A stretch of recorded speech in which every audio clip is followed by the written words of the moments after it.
in reality, especially when you're a parent, you don't know what that moment is that's gonna stick with them. You could have 100 moments, and you have all these moments, and you're like, oh, I'm such a great dad. I did this right, I did that right, I did that right. But you know what? That one time you had a bad night, that one time you maybe came home drunk, that one time you tell them to get the hell out of there, is the one time they'll remember everything you just said.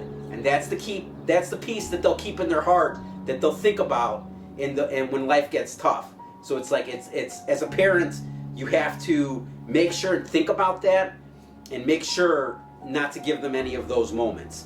Now, as humans, it doesn't work like that. I understand, like, it's impossible to be perfect, but I feel like it's good to think about these things and to have that in the back of your mind to keep those opportunities down to a minimum.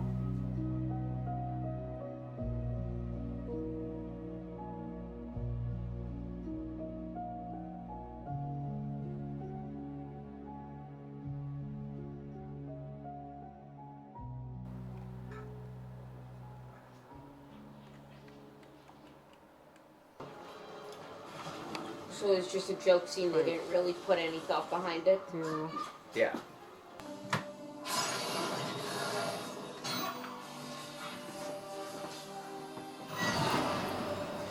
My name is Clint Battersby. I have two boys, 13 and 10, Logan and Grayson. And they're the light of my world. It has been like 4 years that I've been a single father.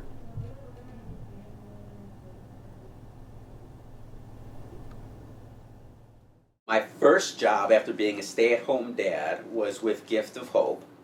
And for Gift of Hope, I'm in transportation, and I deliver organs that are used for transplants.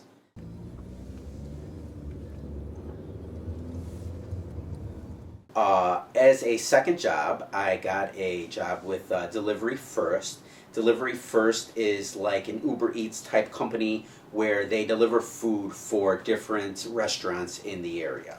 And it's kidneys by day and pizza by night. And the days I don't have my kids, I'm usually doing pizza. Your hair? What? Like, I feel like I'm doing everything I can do, and I want to do everything with them. I want to have them every day. Like, I want them, like, I want to spend all my time with them. But the reality of life is it doesn't work that way sometimes. Also, the circumstances of this COVID thing have created a situation that doesn't make it possible at this time.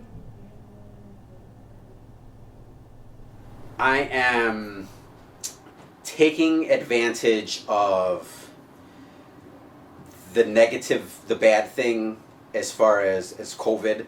I'm taking advantage of the fact that I'm in this situation, which is why I'm working the second job. And my kids know. I talk to my kids. Probably more than I should. Thank you. The new thing, another thing that I like to do is, I say I like to do, because I do like to do it, but it's really Logan's thing, is Logan has like started a movie night with Dad. I made one comment to him a couple months back about enjoying watching a show with him, and it all of a sudden became our thing. And Logan's the kind of boy that will like go out of his way to watch a movie, like with me. Like, if he's playing games, he'll stop doing whatever he's doing and then just come and hang out with me. It is the burden of this responsibility that will define you.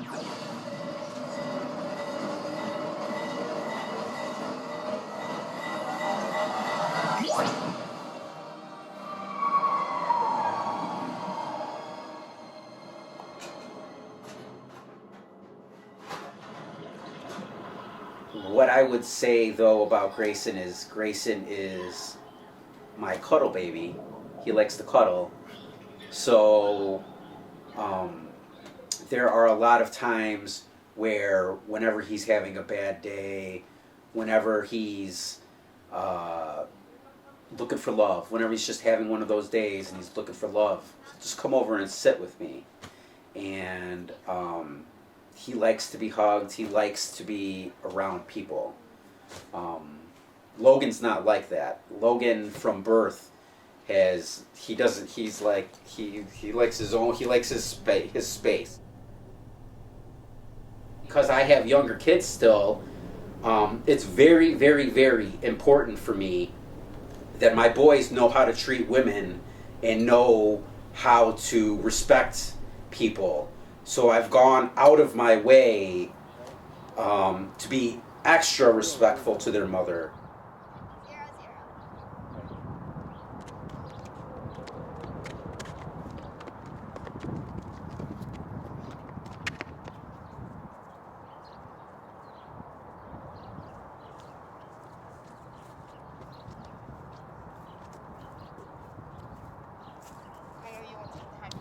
When I am with the boys, when we're together,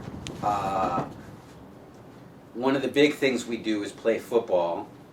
Both of the boys played tackle football for Park Ridge, so they are both very into football. Instead of, when you get to the fire hydrant, instead of doing just a straight out, you're going to come in a little bit and then go out like this. So it's like almost like a Z. Okay? Yeah.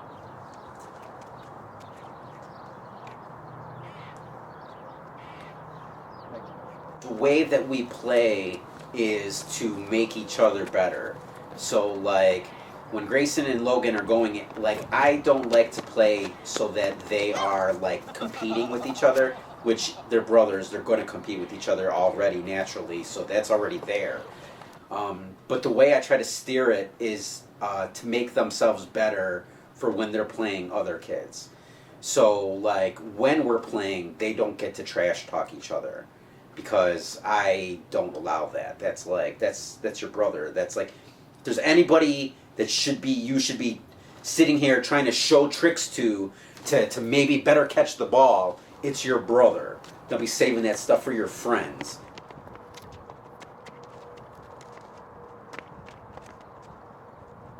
I very much like to encourage them getting along.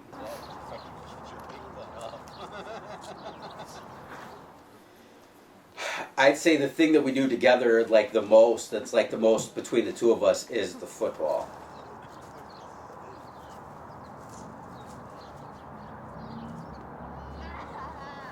I'll sometimes, when they're in their room, when they go to bed at night, they always end up talking to each other for like a half an hour after they go to bed. And I always like to listen to them having that conversation with each other.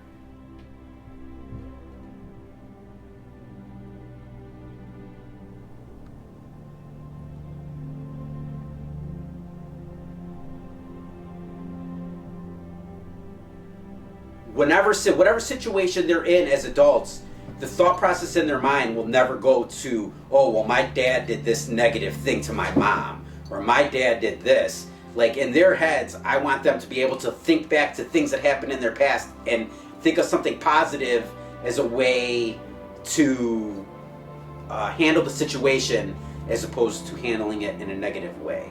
So I go out of my way to be positive.